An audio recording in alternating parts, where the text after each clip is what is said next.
And when the president wins in November, I'm pretty sure I'm gonna get a sweet shout out in his victory speech for what I gave up to be here. A few moments later. Happy birthday to you. Make a wish, Canada. Don't miss Trump next time. You're fired. Get out of here. I gotta at least call my fucking assistant. Ow! Fucking Jesus! Dude! Oh! You're sitting on a nest of hostile enemy VC. Congratulations, fats!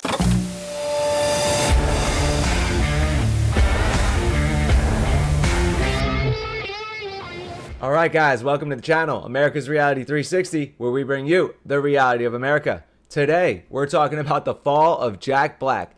Basically, the fall of the left in general. I mean, I've been watching them the past couple of days, and they are spiraling out of control, and it's glorious to see, okay? So what you saw in the intro there, okay, a week ago, Jack Black was invited to some Democrat thing. I don't know if it was the Democrat National Convention or what, but it was something no one cared about. So to make themselves seem relevant, they asked Jack Black, because I guess that's who you call when you want to be relevant, or the Democrats are just out of touch. But anyway, they call him in, and he's bragging about the president's going to win. You saw it. And now fast forward a week later, about a day or two after Donald Trump almost gets shot in the head, they make a joke about, oh, don't miss next time. That's Kyle Gass's birthday wish. Don't miss next time. And Kyle Gass is his partner. That's their little band called Tenacious D. And it's Jack Black and Kyle Gass. And they're in Sydney, Australia, overseas, making jokes about assassinating our former president. I mean, it's absolutely ridiculous. And the situation we have here is these people have been so emboldened over the last few years, and they only sit in their own echo chambers. They only surround themselves with people that think exactly the same as them, because newsflash, they're actually not tolerant at all. They're like the most intolerant people ever. They will not tolerate any difference in opinion. They say they love diversity, but they despise diversity of thought. And they're constantly changing what they believe in. But if you don't agree with every bit of it at any given time, then they want you dead, basically, or they'll at least hate you forever. So we've seen that time and time again. And that's why people like this feel like they can say whatever they want now, because they've been saying whatever they want. They've been saying violent rhetoric. They've been having violent protests. They've been getting away with everything. They've been getting everything they said they wanted and more. And we've been letting it happen. I mean, we do have to admit it's somewhat on us. I was just saying this to someone else, like, this isn't an outside force that made America what it is right now. You know, not totally. Some things, of course, but this is our problem. This is an American problem. And it's because our side decided to be very nice and very considerate to the other side. I mean, we have to admit there are sides. They'll say, oh, don't choose sides. There are sides. Whether you want to, pretend there's not, there is. You could try to ignore it, but there's sides. There's always going to be, because people are born differently and not everyone's going to agree on everything. And there seems to come down to like basically two ways of thinking, and there are many ways, but you know what I mean. So because of that, we were super nice to them because we know that some of what they said was true, right? Some of their groups, because you got to think about it, this is a group of outcasts. These are the nerds. These are the body shamed people. These are the gay people that got picked on in the 80s, 70s, 60s, whatever, they are. But the thing is, most of the ones that do the most complaining, they never experienced any of that stuff. And we were never the perpetrators of it. We weren't the bullies. I wasn't. I'm sure you weren't. We never messed with these people. I never cared. But now, because they got picked on in high school, or because, a couple white guys got to make the rules 200 years ago, now they want all of us to suffer for it, okay? I was saying that in another video. They don't want equality. They want revenge. That's why they changed equality to equity, right? Because they want revenge. So we've been very nice. They started, oh, we just want to do a little of this. Oh, we just want to exist. Okay. So we felt bad because we actually have hearts. We have compassion, right? For our fellow American, for our fellow human. And we're decent people. So we said, and we believe in forgiveness too. So we said, okay, you know what? Let them do these things they say they want to do. You know, maybe we have been harsh. They say the Christians are shoving their religion down everyone's throat. We're like, I don't think so, but okay, maybe. Let's let them have at it. Okay. And then 5 years turned to 10 years, turned to 20 years. And where are we at now, guys? It wasn't just the couple things they said they wanted, okay? They've taken it way too far. We had guys getting urinated on in the street a couple weeks ago, last month, all right? And they were doing fellatio acts and sexual things right in the street, naked people everywhere in front of children, okay? For the Pride Month, right? Okay, so we know these people have gotten way out of control, right? They're making jokes about assassinating the president of the United States, and they think that's okay. These people are out of control, and it's time to change it. That's all I'll say, okay? But, you know, I've been through persecution and discrimination. Maybe not persecution, but I've been discriminated against in my life. My high school wasn't perfect either. I am a super, super skinny person, okay? This is how I've always been. This is how God made me. I'm also part Hispanic. I'm like Puerto Rican, Hawaiian, and Irish. And because I was like one of 5 Spanish people in my school, I got like picked at, I'll say. I mean, I got called tomato picking Puerto Rican, the Spaniard, you know, things like that. But the people who were saying it to me were my friends. And, you know, I was calling them things too that I can't say on this platform because I'll get in trouble for it. But when it was said to me, you know, it's not a big deal. But I also didn't make a big deal out of it. I mean, like I said, we were joking around.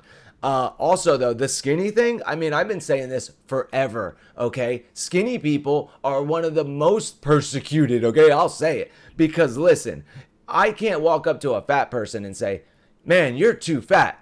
Hey, you need to stop eating. Stop shoving that food down your gullet. I could never say that, especially nowadays. But my entire life, even before the, you know, fat love movement, whatever they call it, body positivity movement, before that, you're never allowed to say that. But I'm telling you, till this day in my entire life, I was just telling my mom, she started realizing it recently. She even like is mad at some of her friends because every time they see me, they go, oh, you're too skinny. Oh, are you eating? You need to eat. Yo, I eat more than most people. I eat healthy too. And because I'm not fat, they tell me I'm too skinny. Like, what's too skinny? Like, too skinny for what? I'll say that sometimes. It's like they want you to be perfect, but nobody's perfect. And meanwhile, they're all fucked up on pills. Sorry. Anyway, it's just the truth, okay? And I'm passionate about it because I've been picked at my entire life, especially by boomers, okay? They don't like when you're skinny, you know, but they're all fat with these giant beer bellies and they got diabetes and they got all these pills they got to take and they're going to the doctors all the time and they're dying because fat kills more people in America than anything else. I'm pretty positive about that. So being skinny actually means healthy, and I haven't been to a doctor in over 10 years, okay? I'm healthy because I eat healthy and I'm not overweight. So anyway, rant over on that. The thing is, I've been picked on. I'm sure you've had, none of us are perfect. We've all been like discriminated against in some way, I'm sure. None of us were the perpetrators. We weren't the bullies, yet we're suffering through Revenge of the Nerds.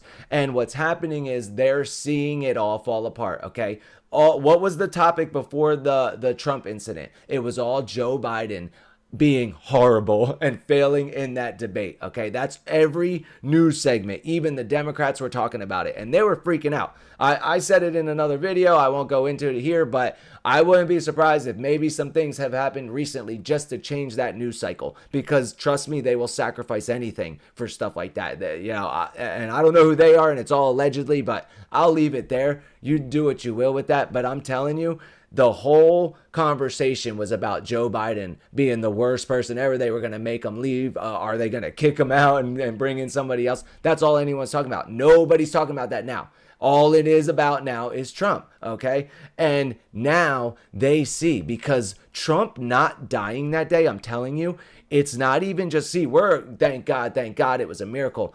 But you would think they'd be like, oh, whatever, maybe feel bad, probably not, but whatever. No, they are pissed off about this. They're mad. They're actually mad that he didn't die. I'm telling you, you should see some of them. I've been watching them all day, okay? There's this one kid named Destiny. He's like the epitome of the left party right now. He's just this greasy slime ball guy, and he just like, you know, he looks like he lives in his mom's basement, but he's got millions of dollars from YouTube. But anyway, he's a loser. He's on Piers Morgan. Go check him out. I was going to do a video on it, but go check out that interview. He says some of the most horrible things. Piers Morgan tells him he's inhuman, okay? Because he's on there freaking out, flailing and yelling, and it seems like he's on like a bunch of Adderall, and he's pounding Red Bulls, and he's interrupting everyone. And I'm watching it going, this is the fall of the left. This is the nerds are realizing that their time is done. The outcasts are realizing that it's coming to an end now. I strapped a Trump flag up in my truck the night that happened. My Captain America, he's got the American flag. Everybody's loving it, right?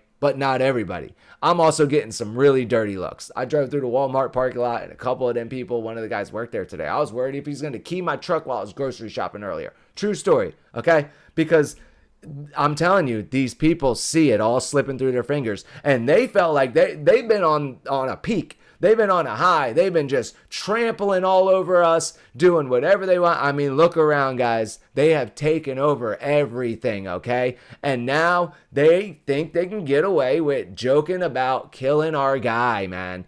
That's what they're joking about. And as you see here in this tweet, I'm sorry I've been going on and on, but whatever. In this tweet, you see that they're getting all their shows canceled now. Because what they don't realize is not everybody is crazy like them and hates Donald Trump. They think everyone hates Trump. Everyone knows Trump's a racist. No, it's like probably half of their staff, at least a quarter of their staff, half of their audience, at least a quarter of their audience probably supports Donald Trump. Definitely, if you just go by the numbers in the country, you know, and they don't think that. They think everybody's just tunnel vision like them and everyone hates Trump. He's a Nazi. He's a Nazi. No. So immediately they start getting thousands and thousands of calls, probably from some of their fans, I guarantee. But this is talking about the monetization of it. They're actually going to be losing a ton of money for these venues. And so these venues are canceling the shows now because the venue has to beef up security because they're talking about assassinating the former president, and someone might get mad and do something crazy. So these venues have to beef up security, which means more money for insurance. As he's saying here, it's the law in some places. And you see Jack Black and Kyle Glass, what are they doing now? Oh, I'm so sorry. I'm so sorry. The pre-written, I mean, it's fill in the blank. You know, they probably didn't write this, allegedly, of course. They probably had someone telling them what to write if they did write it. And it's the same BS that they always say when they come out. I don't condone violence of any kind. You literally just made a joke about don't miss, shoot him in the head next time. That's the joke was shoot him in the head next time. Let's make that clear. It was next time, make sure you shoot Donald Trump in the head. That's the joke. The joke. But now all of a sudden, oh no, we don't condone violence. No, we would never. Get out of here. Don't fall for it, guys. Okay, because now they're gonna try their hardest to take back control. They feel it slipping through their fingers and they're freaking out and they want that power and that control. They were this close to having it forever. I mean, this election, if we don't change things now, everyone knows it. Everyone feels it. If we don't change it this year, we probably never will. And they know this. So they're panicking. They're going to try to do everything they can to change the narrative, to lie and manipulate. Don't let them get away with it. All right. And tune in later for another video, maybe tomorrow. I appreciate you spending your time with me today. I'm going to wrap it up here. And screw these people. They're a bunch of assholes. And we're done being nice about it because they haven't been nice to us ever. All right? Let's wrap it up. I'll see you next time. Make sure you like, share, subscribe, all that good stuff. We'll catch you later on America's Reality 360. All right, guys? Later.